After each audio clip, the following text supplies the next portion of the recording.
Deep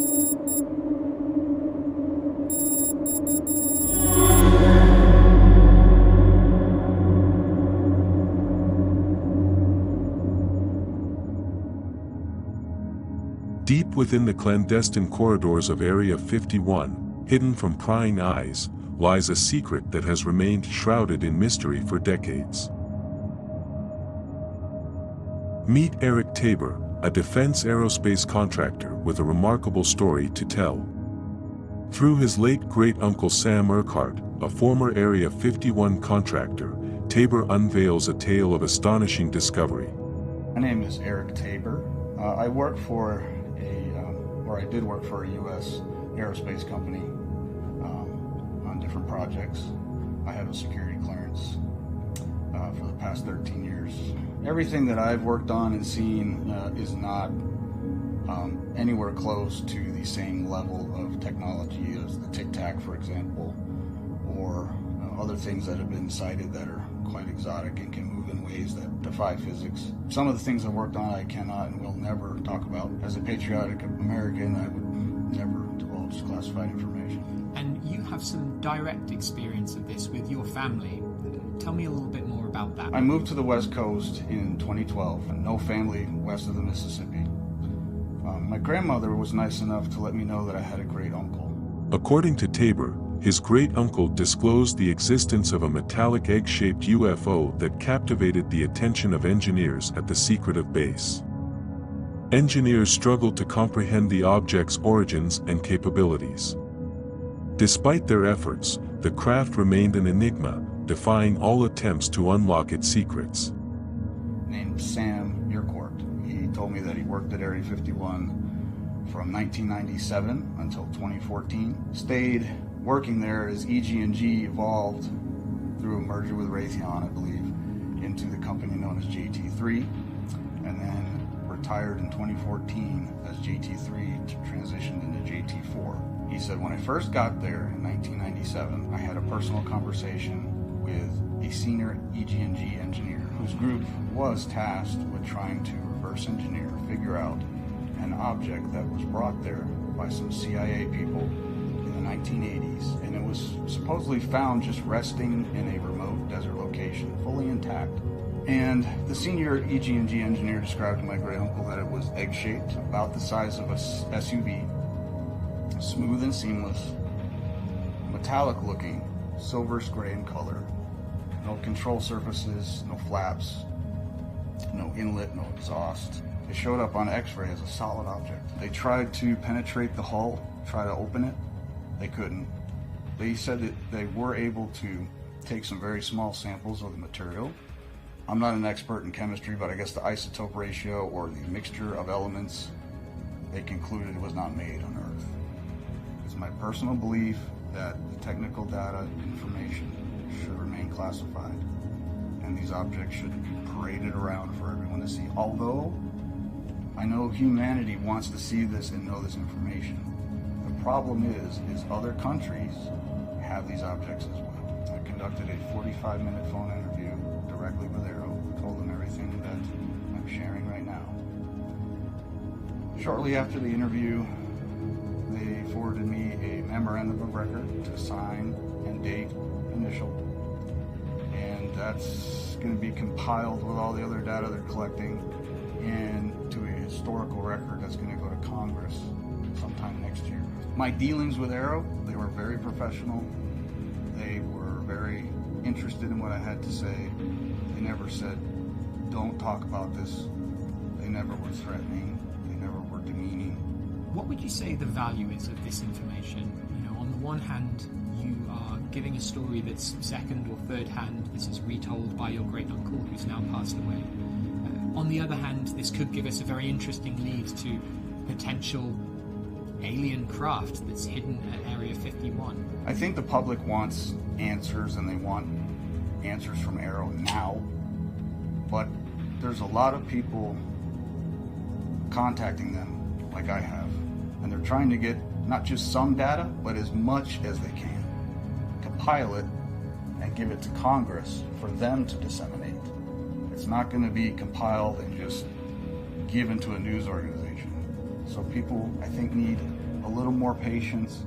Meanwhile, in March 2024, ALL-DOMAIN Anomaly Resolution Office, AARO, released Volume 1 of the report on the historical record of U.S. government involvement with unidentified anomalous phenomena, which concluded, quote, "To date, AARO has not discovered any empirical evidence that any sighting of a UAP represented off-world technology or the existence of a classified program that had not been properly reported to Congress. Investigative efforts determined that most sightings were the result of misidentification of ordinary objects and phenomena.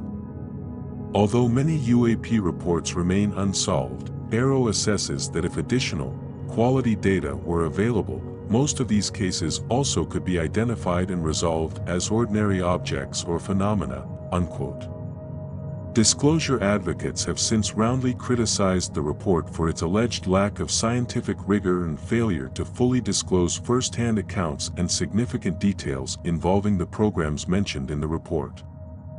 Daniel Sheehan, defense attorney for the New York Times in the 1971 Pentagon Papers case, sharply criticized AARO's report in an open letter on March 9. Sheehan called the report a cheap retread of the now utterly threadbare lies. He wrote, quote, "I personally know that Dr. Kirkpatrick and his associates at AARO are consciously lying when they falsely assert that they have been provided no substantial evidence of the existence of a secret U.S. government UFO crash retrieval program, because I personally provided to Dr. Kirkpatrick himself, under oath, the fact that, in the spring of 1977, in my capacity as special counsel to the U.S. Congressional Research Service's Science and Technology Division's official research project, undertaken at the direct official request of then newly elected President Jimmy Carter to report to the President what evidence existed within our government pertaining to the UFO phenomenon and the potential relationship of this phenomenon to an extraterrestrial intelligence. I was granted access to the still classified files of Project Blue Book related to the over 700 cases of UFO sightings that could not be rationalized as any natural phenomenon that had been simply mistakenly misidentified as a UFO, and that, in that capacity, I was shown, by official representatives of our U.S. government, several official photographs of an active UFO crash retrieval operation.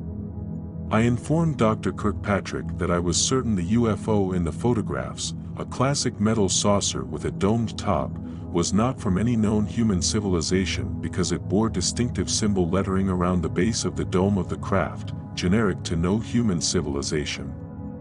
Moreover, I provided ample supportive information directly to Dr. Kirkpatrick to enable him and his associates at AARO to identify and locate those files that had been specially delivered to the then brand new Madison building basement for my review.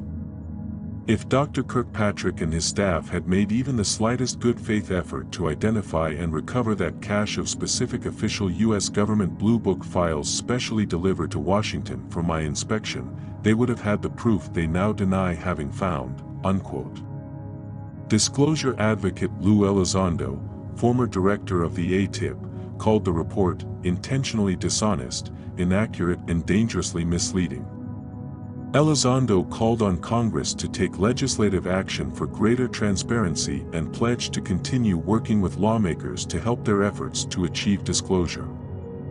He wrote, quote, "I hold Pentagon leadership and former AARO leadership accountable for this obvious attempt to diminish and embarrass whistleblowers, to undermine the truth and ignore the evidence. Their goal is clearly to minimize congressional and public scrutiny, and to cover up the truth. Many of us who have worked the UAP topic for the government are aware of the ample classified evidence that has been provided to AARO and contradicts this report. This report only makes it more abundantly clear to Congress that they must take more legislative action to demand transparency on the UAP topic on behalf of the American people," unquote. Skepticism is good and holding people's feet to the fire, but at the same time, you gotta let investigations take some time. Disclosure has to be done carefully.